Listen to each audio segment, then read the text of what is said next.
she's staring at.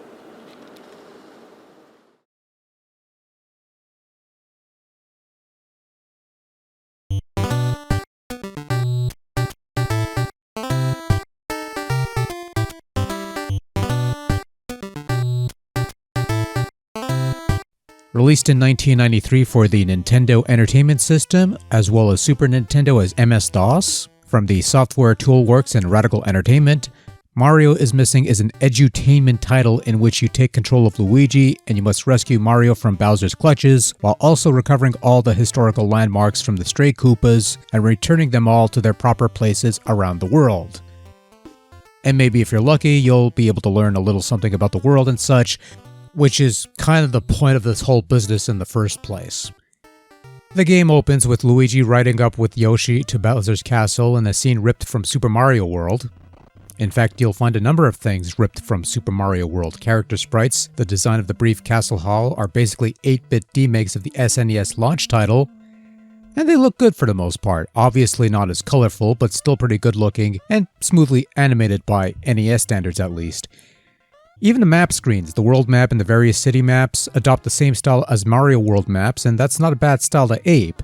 Now, the non-Mario World elements are slightly less impressive. Some generic-looking buildings and caricatures that get recycled over and over again with different colors. Not a huge deal or anything, all these are just window settings for a relatively simplistic game, but Anyway, you begin in a long hall with 7 doors, and each door contains 2 pipes that will warp you to different cities around the world. You're greeted with a phone call from the mayor welcoming you to their city, but you're not told which city you're actually in, leading me to believe that this is some fraudster trying to fraud Luigi, and he does it every time you enter a new city, so, hey, points for consistency, I guess. Interacting with citizens will give you clues as to where you are, which will enable you to guide Yoshi on the world map to your current location. And you'll need to hook up with Yoshi in order to exit the city once you've recovered all the landmarks and returned them to their proper places.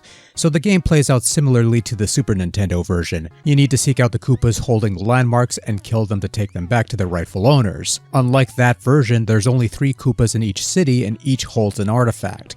Once you've claimed an artifact, you'll have to take it back to its rightful place, where you'll have to prove its authenticity by answering a trivia question correctly. Unlike the SNES version, if you get a wrong answer, there's no waiting period to try again, you can just go up and try again until you get it right. Also, unlike the SNES version, despite being open for business, you do not get to visit said landmark once it's restored. Which is kind of lame, but it's 8-bit Nintendo, so it's understandable to a degree. So once all the landmarks are returned to their proper place in the city, and you've hooked up with Yoshi, just enter any pipe to get a password and return to the castle where you get to pick another city to tackle.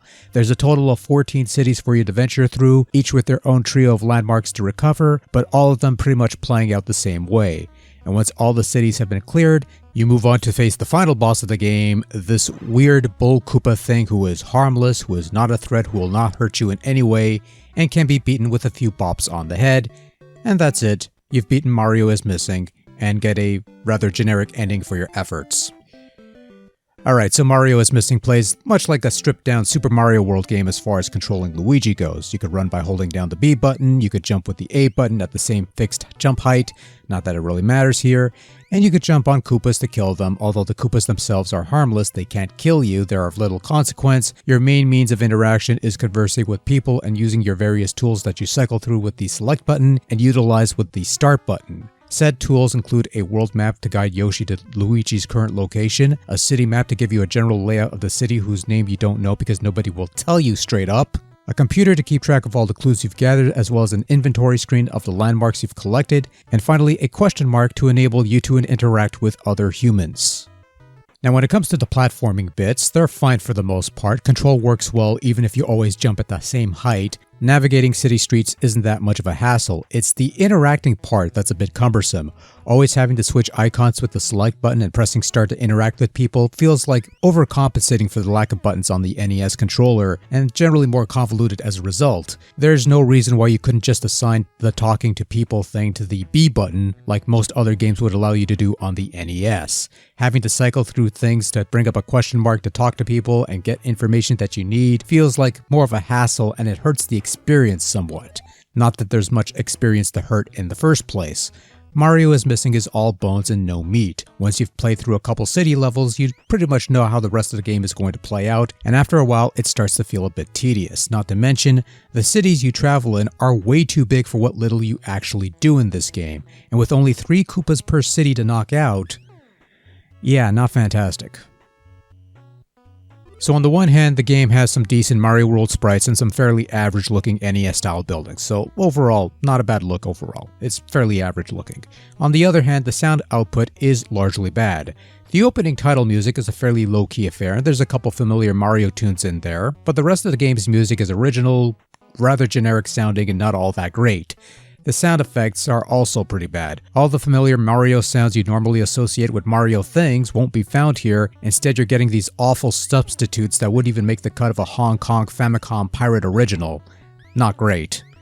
Overall, Mario is Missing on NES is not the most exciting fare on the system. It has the bare bones base of a Super Mario game with some educational bits and a whole lot of nothing in between.